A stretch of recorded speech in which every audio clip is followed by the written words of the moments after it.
નમસ્કાર. આજના virtual classroom training સેશનમાં હું આપ સૌનું હાર્દિક સ્વાગત કરું છું.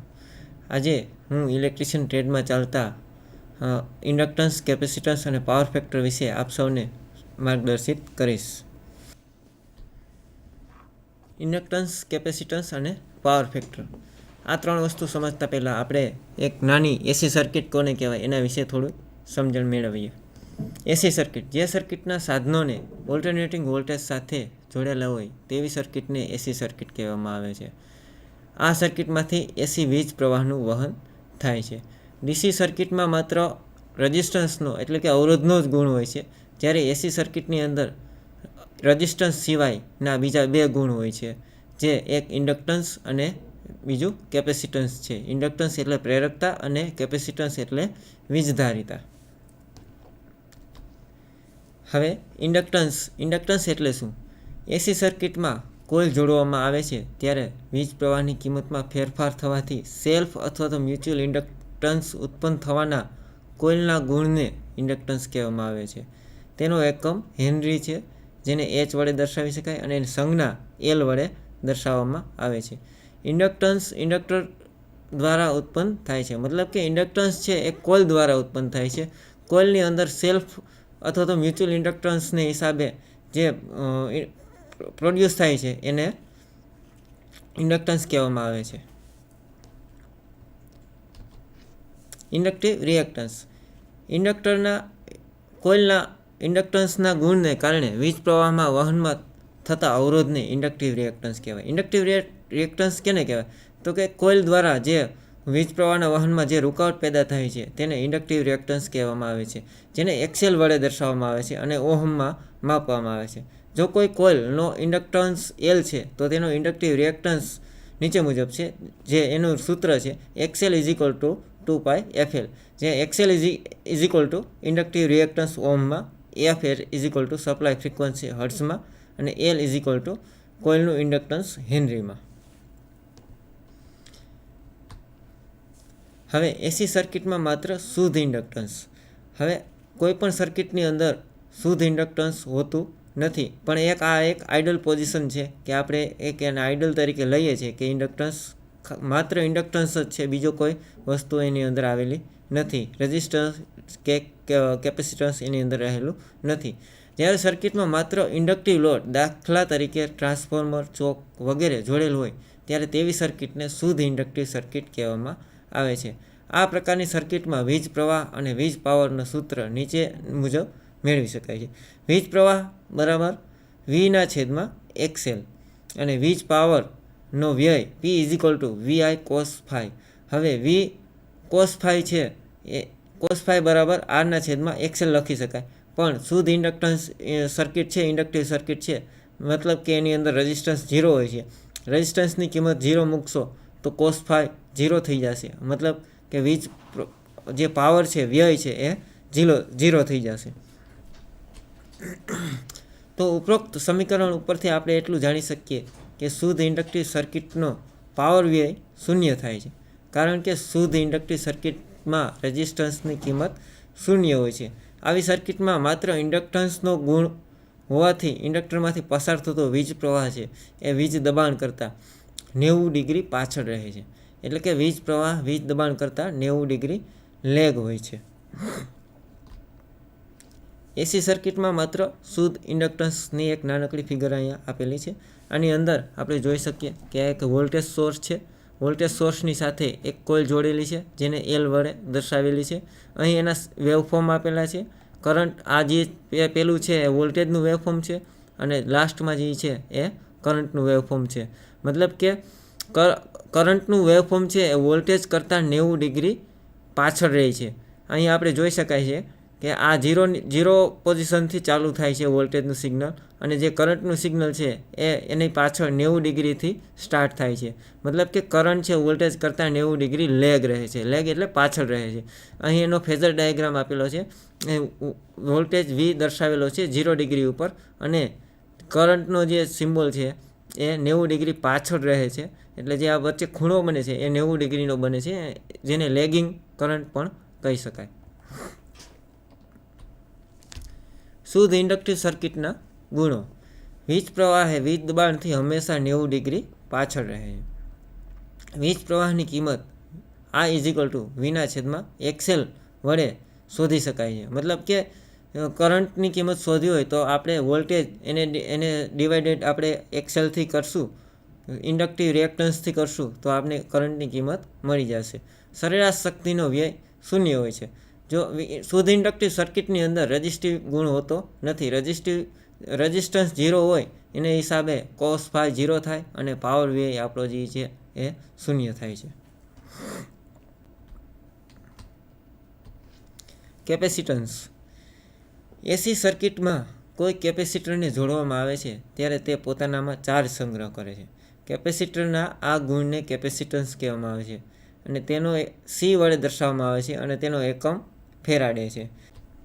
Capacitive reactance XC. Capacitive reactance કેને કહેવાય? એસી સર્કિટમાં જ્યારે કોઈ કેપેસિટરને જોડવામાં આવે ત્યારે વીજ પ્રવાહના વહનમાં થતા અવરોધને કેપેસિટિવ રિએક્ટન્સ કહેવામાં આવે છે. તેને એક્સસી વડે દર્શાવવામાં આવે છે અને તેનો એકમ ઓહમ છે. કેપેસિટિવ રિએક્ટન્સ, ઇન્ડક્ટિવ રિએક્ટન્સ અને રેઝિસ્ટન્સ આ ત્રણેયનો એકમ ઓહમ છે.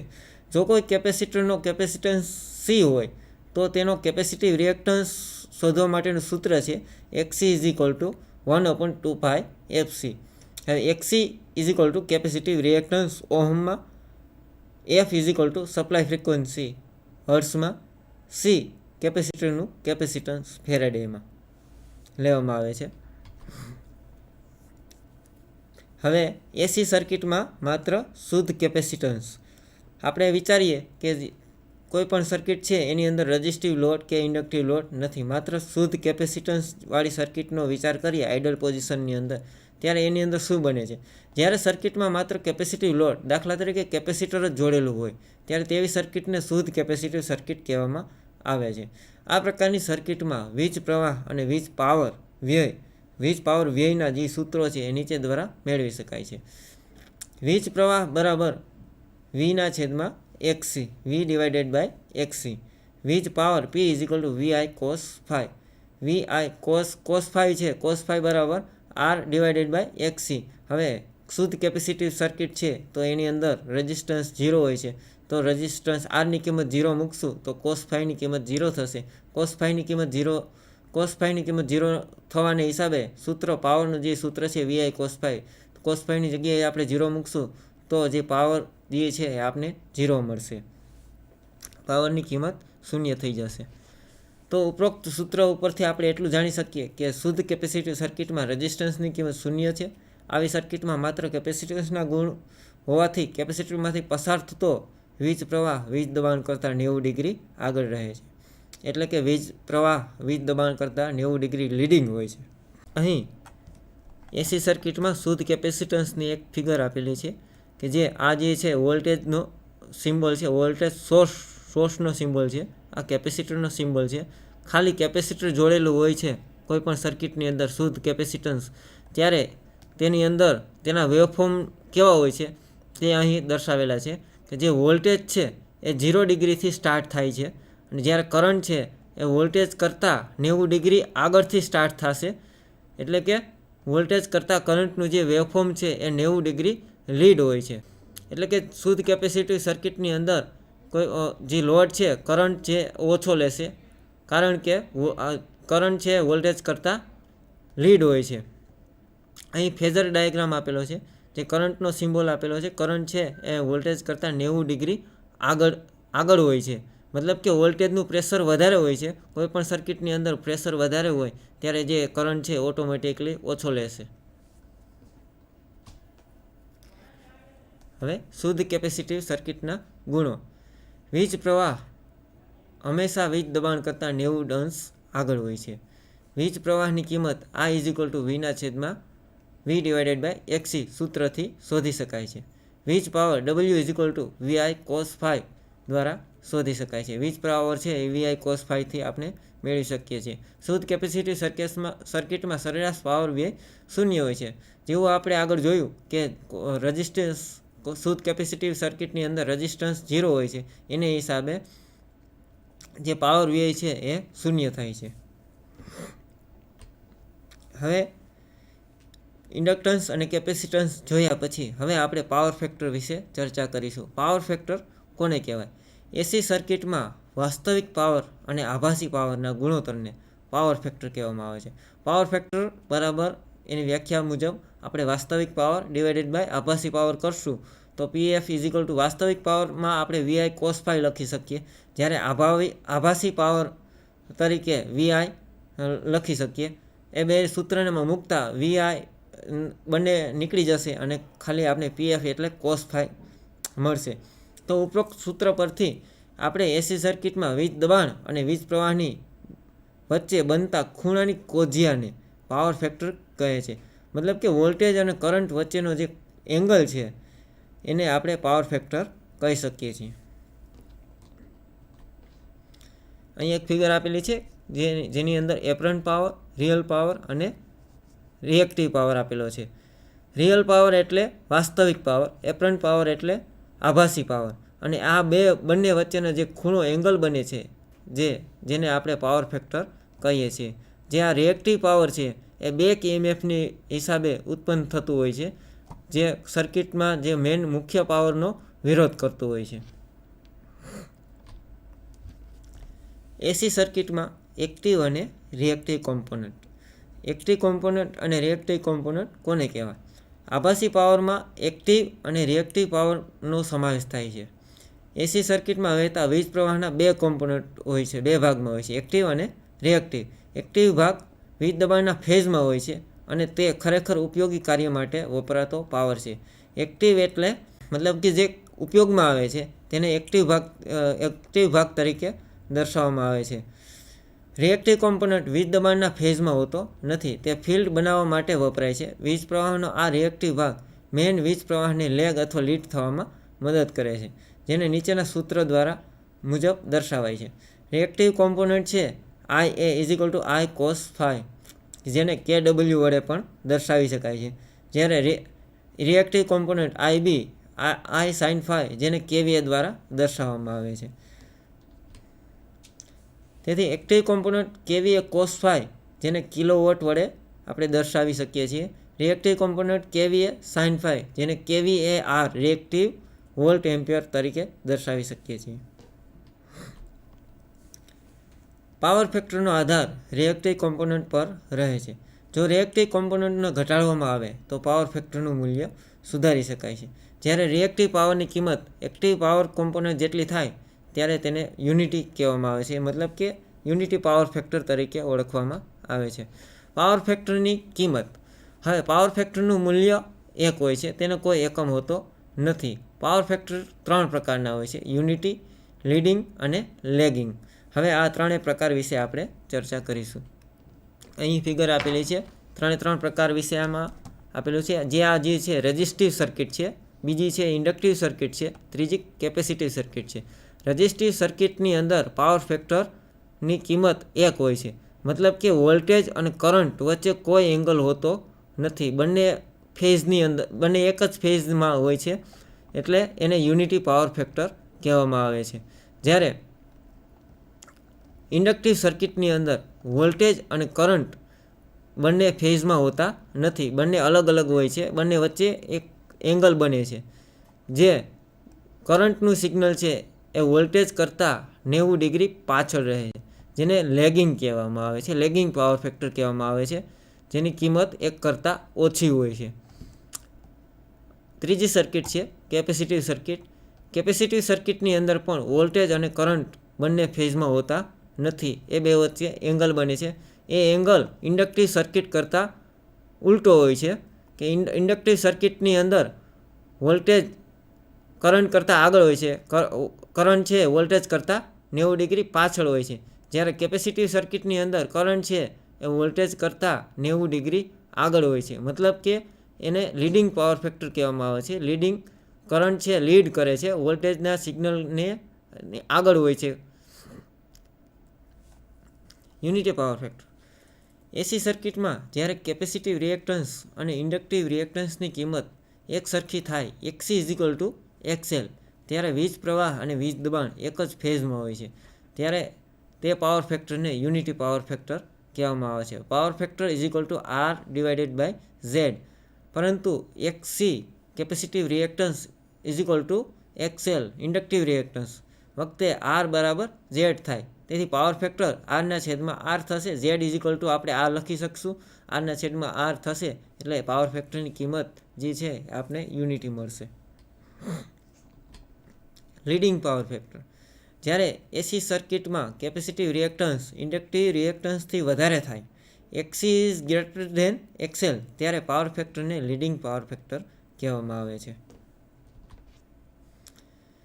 લેગિંગ પાવર ફેક્ટર જ્યારે એસી સર્કિટમાં કેપેસિટિવ રિએક્ટન્સ ઇન્ડક્ટિવ રિએક્ટન્સથી ઓછો થાય, XC is less than XL, ત્યારે પાવર ફેક્ટરને લેગિંગ પાવર ફેક્ટર કહેવામાં આવે છે. હવે પાવર ફેક્ટર વિશે આપણે જોયું તો પાવર ફેક્ટર લેગ થાય, લીડ થાય તો એના ગેરફાયદા શું છે, લો પાવર ફેક્ટર થવાના ગેરફાયદા શું છે, લેગિંગ જે પાવર ફેક્ટર થાય છે, લેગ કરંટ થાય છે તો એના ગેરફાયદા વિશે આપણે થોડી સમજૂતી મેળવશું.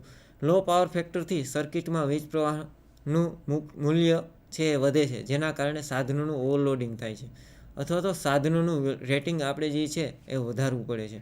લો પાવર ફેક્ટર થશે તો જે કોઈ દાખલા તરીકે મોટર હોય તો મોટર જે છે જેટલો કરંટ લેતી હશે એના કરતાં કરંટનું મૂલ્ય વધારે લેશે, જેને હિસાબે ઓવરલોડિંગ થશે, ઓવર હીટિંગ થશે, સાધનને ડેમેજ થઈ શકે. એટલે આ એનો મુખ્ય ગેરફાયદો છે.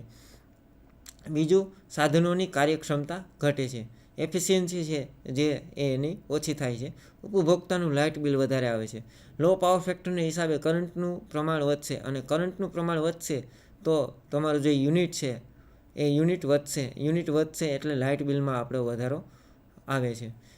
પછી બીજું, લો પાવર ફેક્ટરને હિસાબે જનરેશન, ટ્રાન્સમિશન અને ડિસ્ટ્રીબ્યુશન ખર્ચની અંદર વધારો આવે છે, કારણ કે લો પાવર ફેક્ટરને હિસાબે કરંટનું પ્રમાણ વધશે, કરંટની પ્રમાણ વધવાને હિસાબે આપણે જે ટ્રાન્સમિશનનો જે વાયર છે એની સાઇઝ પણ વધારે રાખવી પડે છે.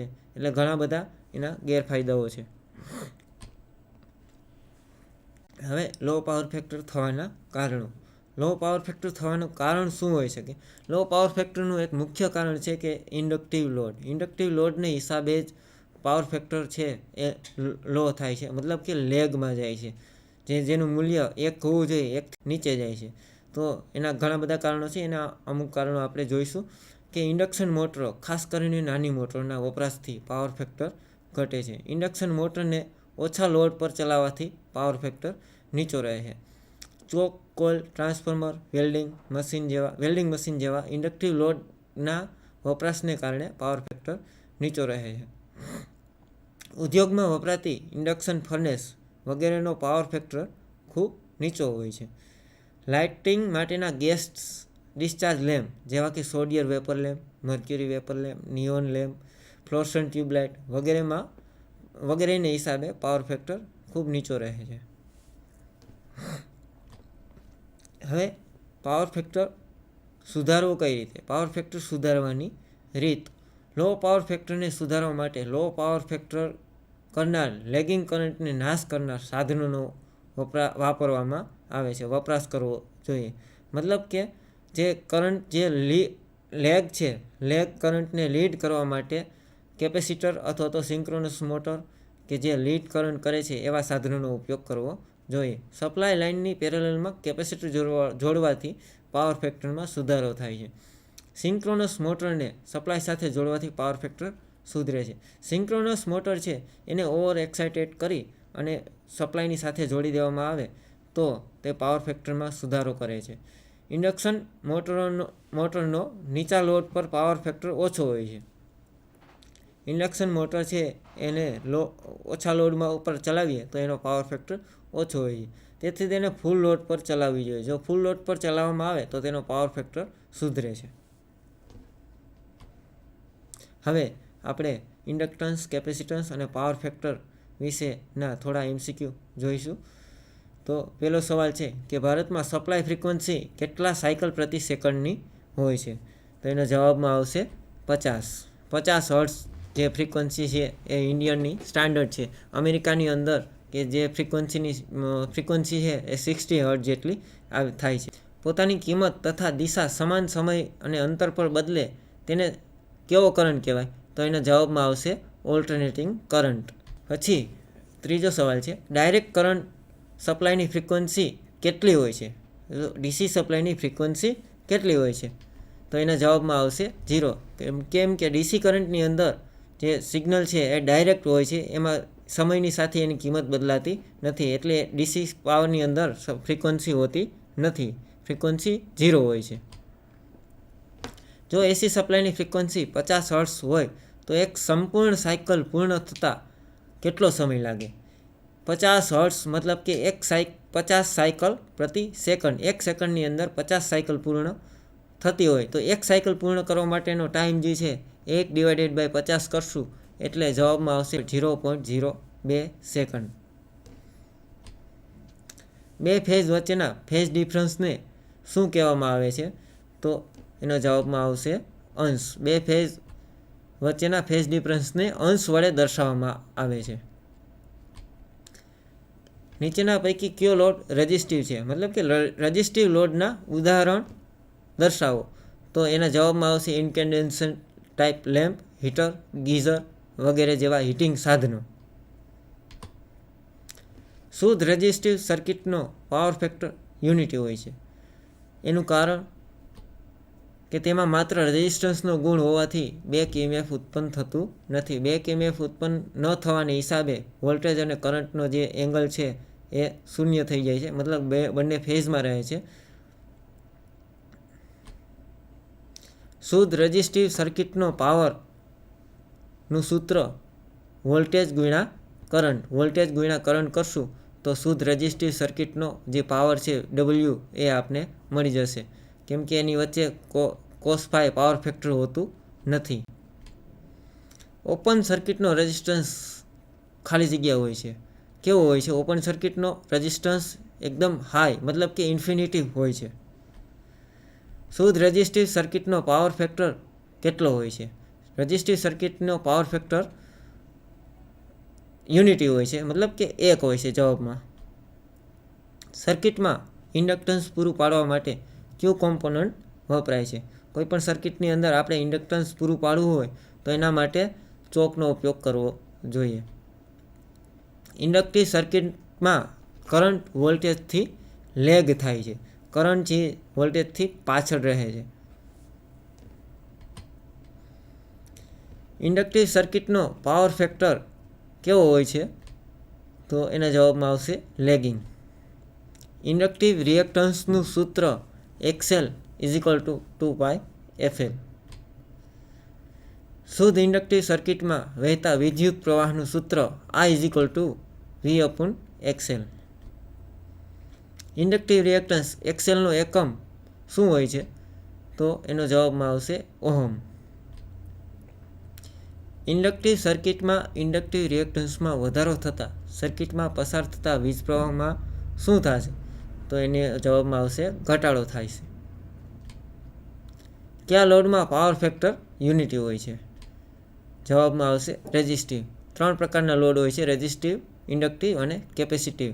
તો રેઝિસ્ટિવ લોડની અંદર પાવર ફેક્ટરની કિંમત યુનિટી હોય છે.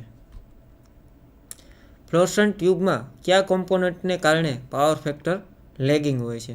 ફ્લોરસન્ટ ટ્યુબની અંદર એક કોમ્પોનન્ટ એવો છે કે જેને હિસાબે કરંટ છે એ વોલ્ટેજ કરતાં લેગ થાય છે, તો એ છે એના જવાબમાં આવશે ચોક અથવા તો બેલાસ્ટ. આપ સૌએ શાંતિથી મને સાંભળ્યો એ બદલ આપ સૌનો ખૂબ ખૂબ આભાર. ધન્યવાદ.